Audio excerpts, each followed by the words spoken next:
Hi అండి. నమస్తే. ఈరోజు మన కిచెన్‌లో చాక్లెట్ కేక్‌ని చాలా ఈజీగా ఎలా ప్రిపేర్ చేసుకోవాలో ఈ వీడియోలో మీకు చూపిస్తాను. ఈ కేక్ చాలా స్పంజీగా ఉంటుందండి. పిల్లలైతే ఇష్టంగా తింటారు. ముందుగా ఈ కేక్‌ని ప్రిపేర్ చేయడం కోసం మిక్సీ జార్ తీసుకొని మిక్సీ జార్‌లోకి పావు కప్పు వరకు ఫ్లేవర్‌లెస్ ఆయిల్‌ని తీసుకోవాలి. ఆ తర్వాత పావు కప్పు వరకు పెరుగుని తీసుకున్నాను. నెక్స్ట్ ఇప్పుడు హాఫ్ కప్పు వరకు చక్కెరని తీసుకొని ఒకసారి మెత్తగా మిక్సీ పట్టుకోవాలి. వీడియోలో చూపిస్తున్న విధంగా ఇలా బ్లెండ్ చేసి నెక్స్ట్ కొంచెం నిమ్మరసం వేసి మరోసారి బ్లెండ్ చేసిన తర్వాత పావు స్పూన్ వరకు వెనీలా ఎసెన్స్ని వేస్తున్నాను.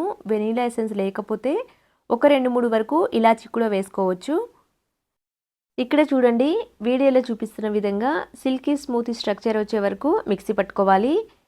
ఈ మిశ్రమాన్ని ఇప్పుడు ఒక గిన్నెలోకి వేస్తున్నాను. ఇక్కడ మనం చాక్లెట్ కేక్లోకి ఎగ్స్ వేయకుండా పెరుగుతో ప్రిపేర్ చేస్తున్నాం కదండి. కావాలి అంటే పెరుగు వేయకుండా పెరుగు ప్లేస్లో ఎగ్స్ కూడా వేసి ప్రిపేర్ చేసుకోవచ్చు. నెక్స్ట్ ఇక్కడ చూడండి, ఈ మిశ్రమంలోకి డ్రై ఇంగ్రీడియంట్స్ని జల్లించి తీసుకోవాలి. 1 కప్పు వరకు మైదాని, 2 టేబుల్ స్పూన్ల వరకు కోకో పౌడర్ని, నెక్స్ట్ ఇప్పుడు 1 టేబుల్ స్పూన్ వరకు బేకింగ్ పౌడర్ని, అలాగే హాఫ్ టేబుల్ స్పూన్ వరకు బేకింగ్ సోడాని, చిటికెడు ఉప్పు వేసి వీటన్నిటిని జల్లించుకోవాలి. ఇక్కడ మనం 1 కప్పు వరకు మైదా తీసుకున్నాం కదా, మైదా ప్లేస్లో కావాలి అంటే మైదా స్కిప్ చేసి గోధుమ పిండి అయినా తీసుకోవచ్చు. వీడియోలో చూపిస్తున్న విధంగా ఇలా జల్లించుకోవాలి. ఇలా జల్లించిన తర్వాత ఇప్పుడు ఎక్కడ కూడా ఉండలు లేకుండా విస్కర్తో ఒకే డైరెక్షన్లో కలుపుకోవాలి. ఈ మిశ్రమాన్ని ఎలా పడితే అలా కాకుండా ఒకే డైరెక్షన్లో కలుపుకోవడం వల్ల కేక్ స్పంజీగా వస్తుంది. ఇక్కడ చూడండి, కేక్ బ్యాటర్ కాస్త గట్టిగా ఉంది కాబట్టి పాలని కొంచెం కొంచెం వేస్తూ కలుపుకోవాలి. ఇక్కడ నేను హాఫ్ కప్పు వరకు కాచి చల్లార్చిన పాలను తీసుకొని కొంచెం కొంచెంగా వేస్తూ కలుపుతున్నాను.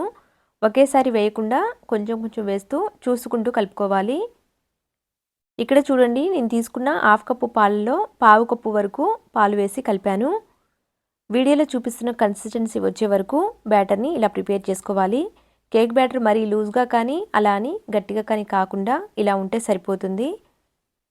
ఇక్కడ నేను చాక్లెట్ కేక్ని ప్రిపేర్ చేయడం కోసం 2 స్పూన్ల వరకు కోకో పౌడర్ని వేశాను. ఒకవేళ కోకో పౌడర్ ఇష్టం లేకపోతే కోకో పౌడర్ ప్లేస్లో డార్క్ చాక్లెట్స్ అయినా వేసి ఈ కేక్ని ప్రిపేర్ చేసుకోవచ్చు. అలాగే ఈ బ్యాటర్లోకి కొన్ని డ్రై నట్స్ని కూడా సన్నగా కట్ చేసి వేసుకోవచ్చండి. ఇక్కడ చూడండి, ఇలా రిబ్బన్ కన్సిస్టెన్సీ వచ్చే వరకు బ్యాటర్ని ప్రిపేర్ చేసి పక్కన పెట్టేసేయాలి. ఆ తర్వాత కేక్ బేక్ చేయడం కోసం కేక్ టిన్కి చుట్టూ కూడా ఇలా చక్కగా ఆయిల్ని అప్లై చేసేయాలి. ఆ తర్వాత కొంచెం మైదా పిండి వేసి డస్ట్ చేసి ఎక్స్ట్రా ఉన్న పిండిని పక్కకు తీసేస్తున్నాను. బటర్ పేపర్ ఉంటే బటర్ పేపర్నైనా వేసుకోవచ్చండి. ఇక్కడ నేను మైదా పిండితో డస్ట్ చేశాను. ఆ తర్వాత మనం ముందుగా ప్రిపేర్ చేసిన కేక్ బ్యాటర్ని కేక్ టిన్కి మధ్యలో ఇలా వేసేయాలి. ఇలా అంతా కూడా వేసేసిన తర్వాత 1-2 సార్లు ట్యాప్ చేసామంటే బ్యాటర్ చక్కగా సెట్ అవుతుంది. ఈ కేక్ బ్యాటర్ తయారు చేస్తున్నప్పుడే ముందుగానే స్టవ్ మీద అడుగు మందంగా ఉండే ఒక పాత్ర పెట్టి 1 ఇంచు వరకు ఉప్పు వేసి పైన ఒక మూతను పెట్టి ప్రీహీట్ చేసి పెట్టాను. ఇలా వేడి చేసిన తర్వాత కేక్ టిన్ పెట్టడం కోసం ముందుగా ఒక ప్లేట్ పెట్టాను. ఈ ప్లేట్ పైన ఇప్పుడు కేక్ టిన్ పెట్టామంటే కేక్ అనేది మాడిపోకుండా ఉంటుందండి. కేక్ టిన్ని కవర్ చేస్తూ పైనుంచి ఇలా గాలిపోకుండా ఒక గిన్నెని బోర్లించాను. ఇప్పుడు 10 నిమిషాల పాటు మీడియం ఫ్లేమ్లో, 25 నిమిషాల పాటు లో ఫ్లేమ్లో బేక్ చేసి ఆ తర్వాత మళ్ళీ ఒకసారి చెక్ చేస్తున్నాను. 35 నిమిషాల తర్వాత కేక్ని చెక్ చేస్తున్నానండి. ఒక స్టిక్ని ఇలా మధ్యలోకి పెట్టి చెక్ చేస్తే ఎక్కడ కూడా అంటుకోకుండా క్లీన్గా వచ్చింది అంటే కేక్ బేక్ అయినట్లే. ఇప్పుడు స్టవ్ ఆఫ్ చేసేసి పక్కకు దించి కొద్దిసేపు పక్కన పెట్టిన తర్వాత ఒక చాకుతో అంచుల వెంట ఇలా లూజ్ చేసి పైన ఒక మూతని బోర్లించి ఉల్టా తిప్పామంటే కేక్ చక్కగా డిమోల్డ్ అవుతుంది. చాక్లెట్ కేక్ని ఇలా సింపుల్గా ప్రిపేర్ చేస్తే చాలా టేస్టీగా ఉంటుందండి. పిల్లల నుంచి పెద్దవాళ్ళు కూడా చాలా ఇష్టంగా తింటారు. చూశారు కదా, కేక్ ఎంత పర్ఫెక్ట్గా వచ్చిందో.